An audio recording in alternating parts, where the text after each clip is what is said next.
Hey everybody, Derek Pascarella here, otherwise known as A-Team, and today we are going to be looking at the VM2 for the SEGA Dreamcast, created by my buddy Chris over at dreammods.net. I've had the pleasure of testing this device out a bit during its quasi-prototype, basically finished stage. Um, Helped a little bit with writing the early manual, which has since been replaced with something a bit more informative, and generally just put it through its paces. And I realize, not a whole lot of people have published information on it yet or have got it in their hands. There's been hundreds of deliveries, if not, thousands at this point. I think it's taking a long time to get, over to backers only because of just slow shipments from Greece. But while many people patiently wait, I wanted to just put a little video review together, an overview showing how the device works, all of its tremendous features, and why it's something that I think all Dreamcast fans out there should really, consider purchasing. It is a full one-to-one replacement for the original OEM VMU with, of course, additional cool new features like the one we just saw here, to put it in sleep mode automatically to save some battery. All right, let's get to it. So first and foremost, we have a completely backlit screen, as we can see here. You may also notice that it is not exactly the same size. In this black unit here, the bezel is pretty visible. The exact same screen size as the original VMU. Chris told me he tried to source a screen that would be the exact same size. There was really no option for him, and so this was the best compromise he could come up with. I will say personally, my own opinion is that you get quite used to the bezel depending on the color of your controller, depending on the color of your VMU, and it's really not something I cared much about past, the first couple days of toying around with this. Now, just to give a little bit of an overview of the unit itself, you've got your micro SD card slot here, which is where multiple virtual VMUs can live, including things that have your own personal saves that you've backed up over the years and restored, or saves that you download from various places on the internet, as well as VMU mini games, which are fully compatible here as well. You've also got a function or system button down there, along with a USB-C charging port and the typical buttons you'd expect on a standard OEM VMU. So the system button will actually take us to a menu, and inside of this menu we can do things like tell the VM2 to use its own internal storage as its current VMU, or a virtual VMU from the micro SD card. So I don't have a card inserted here, but it'll give us a menu to let us select files from the actual micro SD. We'll look at that shortly. We have some screen options to be able to turn the backlight on or off. We've also got a resolution setting, so we can see here that we can actually change to 1x or 2x resolution. And changing to 1x or 2x will actually affect how the image is displayed here. In 1x mode, it's not 2 times scaled, so each pixel is represented 1 time on the screen. But 2x mode is what you're going to want, as 2x mode actually offers the closest thing to a full-size image. Color mode here actually will do an inversion of black and white. I'd leave it default. Buzzer here lets us enable sound, so the VM2 can produce all of the original sounds that the OEM VMU can. So any games that you're playing on the Dreamcast itself that produce music or little tones, or mini games themselves, those will be there. You've also got the ability to emulate the startup beep. And that startup beep, for those who know, when your VMU has dead batteries, turn on your Dreamcast, you get that beep coming from the VMU, and you've also got a quick test you can perform to make sure your speaker's working.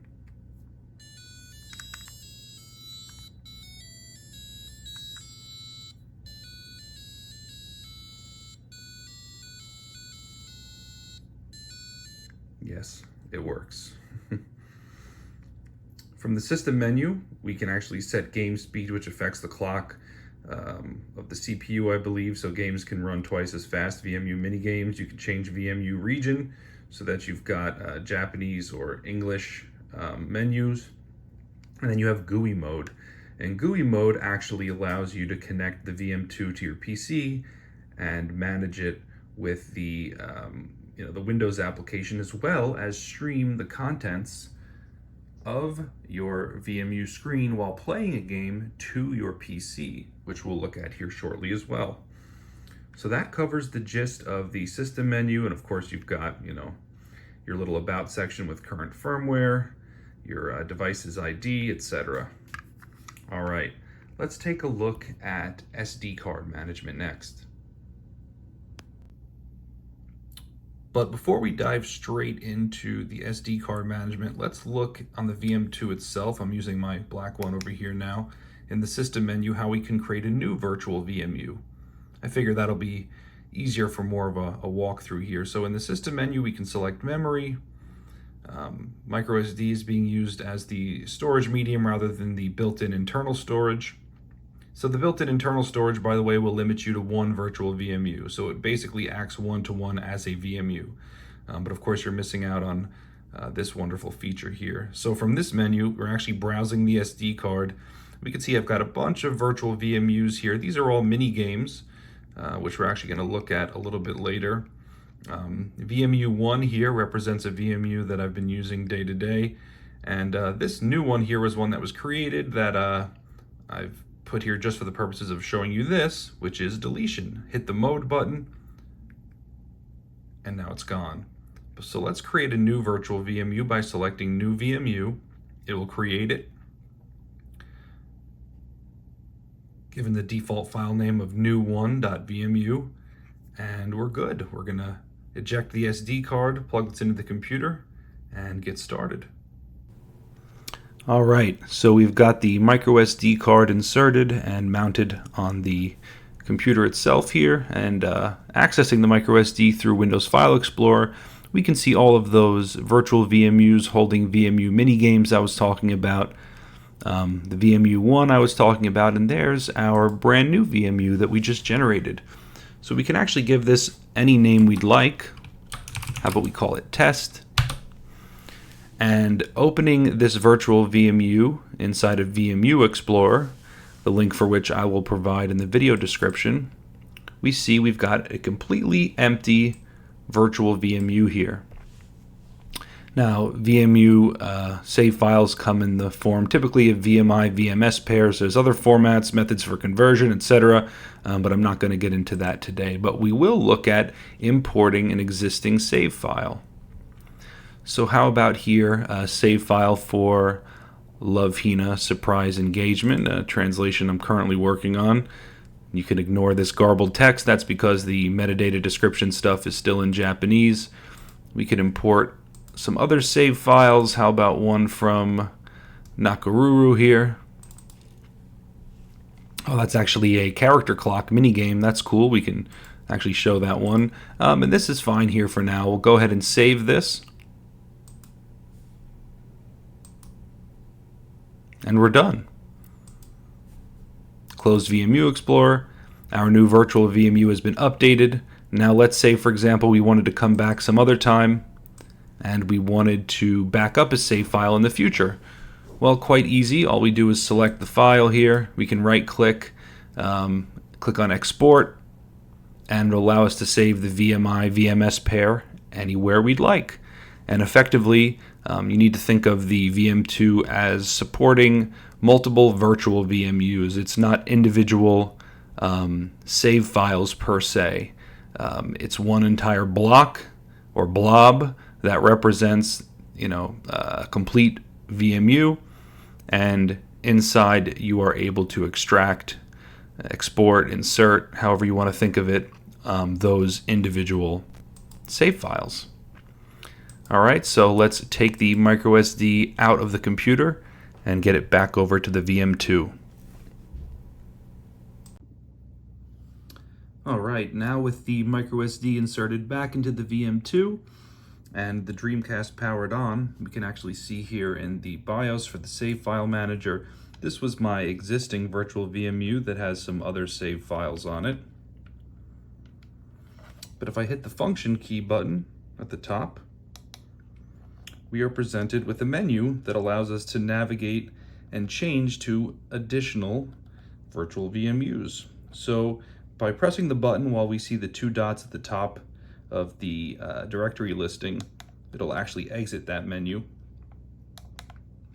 And we can actually see behind us as a safeguard while we're doing this, the Dreamcast thinks no VMU is inserted to mitigate data corruption. But in order to scroll down, we hold the function button, or rather, excuse me, we hold it down. There we go. Sorry, I was pressing the wrong way. And you can see that lets us scroll down. And if we hold it again, we can scroll up. And all we need to do to select the virtual VMU of our choosing is stop the scrolling on the one that we want. So we don't want to do a new VMU. We want that test VMU that you saw me rename inside of Windows File Explorer. So we'll hold down. We've got it selected there. Oh no, we don't. Let me go back up one. There we go.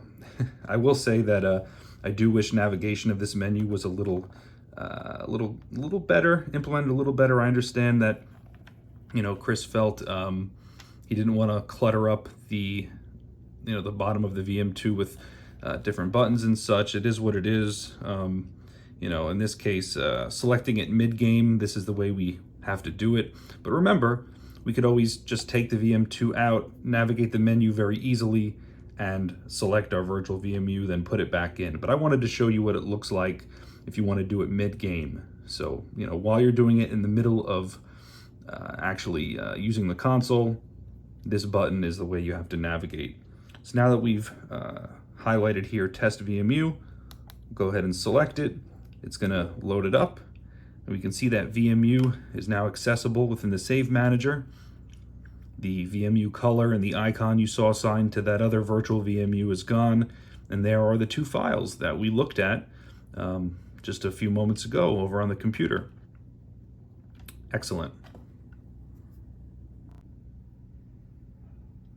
So now that we saw how easy it is to create new virtual VMUs, take save files and import or export them to those virtual VMUs, let's look at some of the stuff that I transferred over, like those mini games, or that individual mini game rather.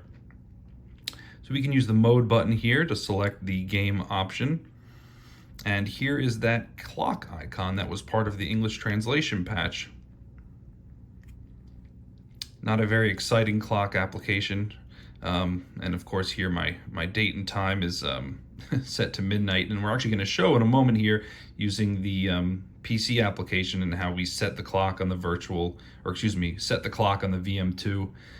But yeah, not an incredible showpiece of VMU minigame technology here, but you get the point. We can, though, look at something a little more exciting in terms of minigames. How about we select something, I don't know. We will go, I'll pull up Power Stone.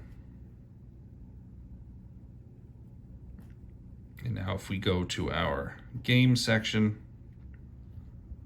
there it is. So the VM2 is going to be 100% compatible with all VMU minigames, homebrew software, all of that.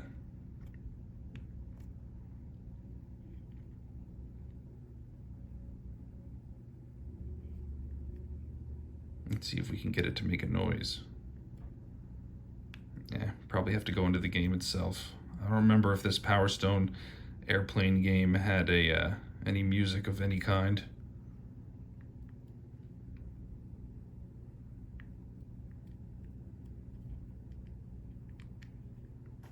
Oh, you just had to avoid obstacles, right? For a second there, I misremembered it as a shmup, I guess.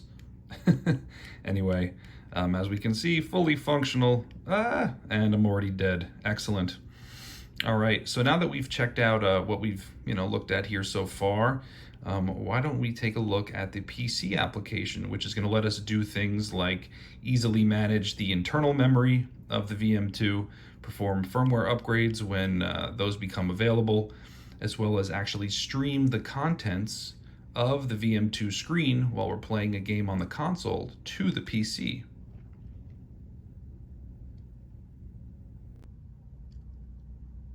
All right, so to get us into the usage of the PC application, I've actually got this game, Blue Submarine number 6, Time and Tide, loaded up on the Dreamcast because I really love the VMU animations on it.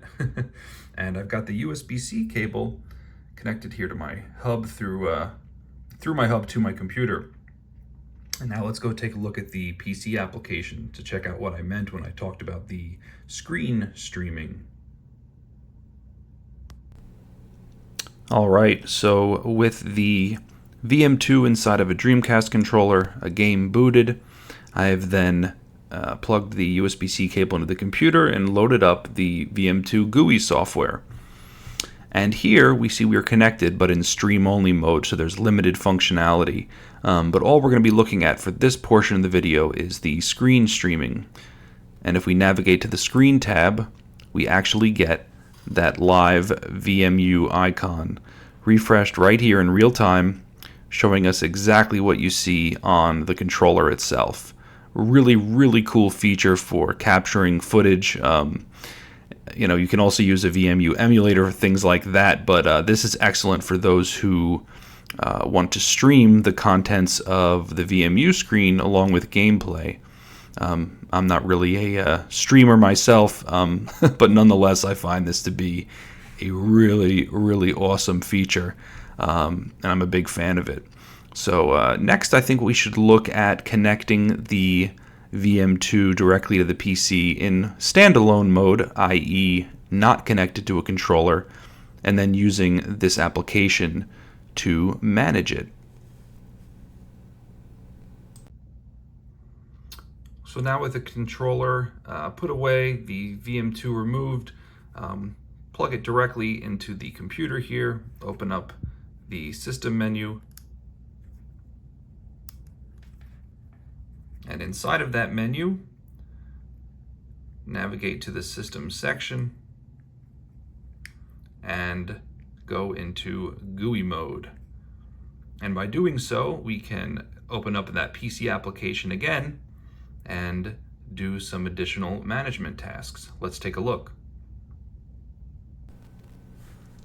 All right, so with the VM2 connected to the PC and GUI mode activated in the system menu, we can open up the VM2 GUI application, and we see here right now that it's not connected.